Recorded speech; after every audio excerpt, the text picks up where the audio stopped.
তোমরা পুনর্জন্ম দেখেছো, তোমরা রেড ড্রাম দেখেছো। সেই শোগুলো এতজনকে রেকমেন্ড করেছি, এতজন সেই শোগুলো দেখে আমাকে বলেছে ভিকি জাহেদের কাজ যখন আসে একটা এক্সপেকটেশন সেই লেভেলের থাকে।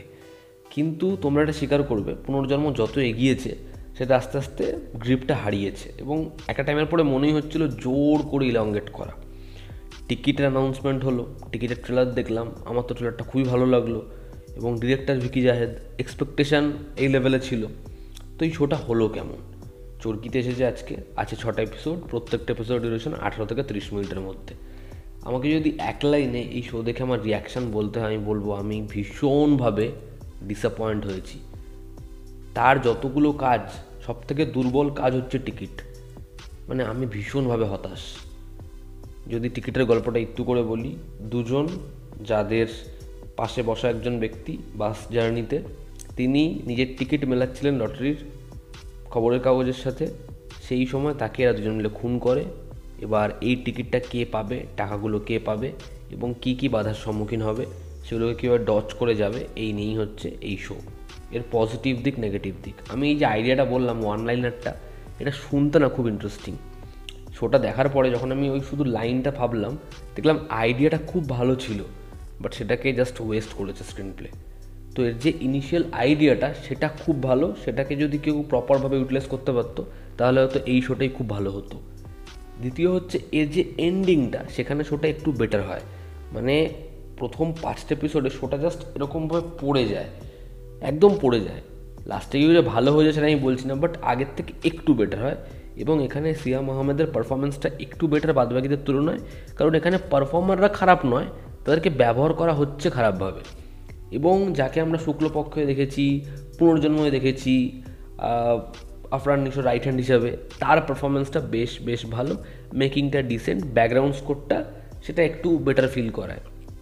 এই ছিল এই শোয়ের পজিটিভ দিক। এবার যদি সিরিজের নেগেটিভ দিক বলি, তার কারণ শোয়ে অনেক নেগেটিভ দিক আছে। প্রথম নেগেটিভ দিক হচ্ছে খুব বাজেভাবে লেখা স্ক্রিন প্লে, যেখানে কমেডিটা ভীষণভাবে ফোর্সফুল মনে হয়।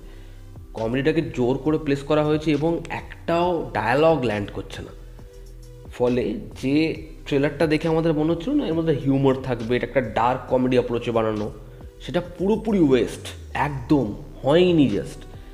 ফলে আমরা যখনই সেই সিকোয়েন্সগুলো দেখি আমাদের খুব ক্লিশে ক্রিঞ্জ মনে হয়, যে কারণে ছবিতে অনেকগুলো ক্যারেক্টার আছে যেই চরিত্রগুলো আদতে খুব মজার হতে পারতো, বা সেই চরিত্রগুলো দেখে আমাদের ভালো লাগতো, আহা চরিত্রটা দাঁড়িয়েছে। এখানে সেটা একদম হয় না। একটা বাচ্চা ছেলের ক্যারেক্টার আছে, সে কাঁদতে থাকে, তার বাবা মার ক্যারেক্টারটা তুমি খালি দেখবে, তুমি ভাববে এটা কী লিখেছে, এটা কী চরিত্র, আর বাচ্চাটা এরকম করে কেন। খুব বাজেভাবে এরকম চরিত্রায়ন করা হয়েছে। ছবিতে এরকম অনেকগুলো ক্যারেক্টার আছে, যেই চরিত্রগুলোর মোটিভ, সেই চরিত্রগুলোর স্পেস এত বাজেভাবে দেওয়া যে সেগুলো জাস্ট ওয়ার্কই করে না, বরঞ্চ আমাদের মনে হয় আমরা একটু স্কিপ করে করে দেখি। সিরিজের রাইটিং একটা পয়েন্টের পর মনে হয় এর যে ইমোশনাল অ্যাসপেক্টটা আছে সেটা হয়তো ওয়ার্ক করবে, সেটা হয়তো বেটার জায়গায় যাবে।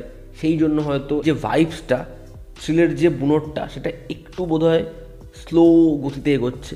কিন্তু না, ছবিতে ক্যারেক্টারের ইমোশনটাও একদম ওয়ার্ক করে না, যে কারণে পরবর্তী সময় যদি কোনো টুইস্ট আসে, পরবর্তী সময় যদি কোনো ক্যারেক্টারের মোটিভ চেঞ্জ হয়, আমাদের জন্য সেটা একদমই ব্যাটে বলে হয় না। একটা বাস জার্নি, সেখানে এতগুলো ক্যারেক্টার, তারা কি করবে, বাসটা কোথায় দাঁড়াবে, বাসের মধ্যে কি কি হবে, কোন কোন স্টপেজ, এগুলো প্রচণ্ড রিলেটেবল হতে হবে।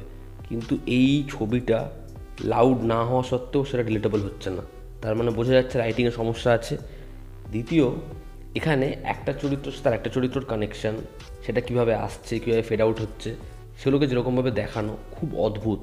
এখানে একটা কবির ক্যারেক্টার আছে, আমার খালি মনে হচ্ছিল কেন এত ইরিটেটিং, কেন খুব বাজেভাবে চরিত্রটা লেখা, এবং শুধুমাত্র একটা ক্যারেক্টার না, প্রত্যেকটা ক্যারেক্টারই এতটাই বিরক্তিকরভাবে লেখা। এখানে সিয়াম আহমেদের যে ক্যারেক্টারটা, এই ক্যারেক্টারটাকে যেরকম প্রথমে দেখানো, তা ওর যে টার্নটা বা ওর এরকম একটা অ্যাক্টিভিটি করে ফেলা, সেটা যখন আসে যেরকমভাবে আসে আমাদের না খুব একটা কনভিন্সিং মনে হয় না।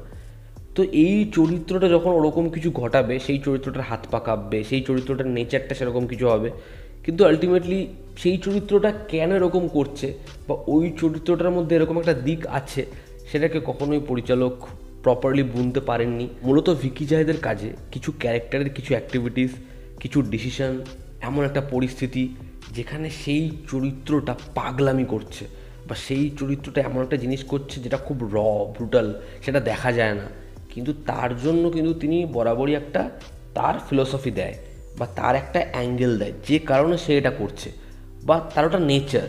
কিন্তু এখানেও যখন সেরকম কিছু ঘটছে আমরা জাস্ট সেই জিনিসটা বুঝতে পারি না, সেই বিষয়টা আমাদেরকে কোনোভাবে কিক প্রোভাইড করে না, তার কারণ এখানে সেটার জন্য প্রপার রাইটিং এস্টাবলিশমেন্ট নেই।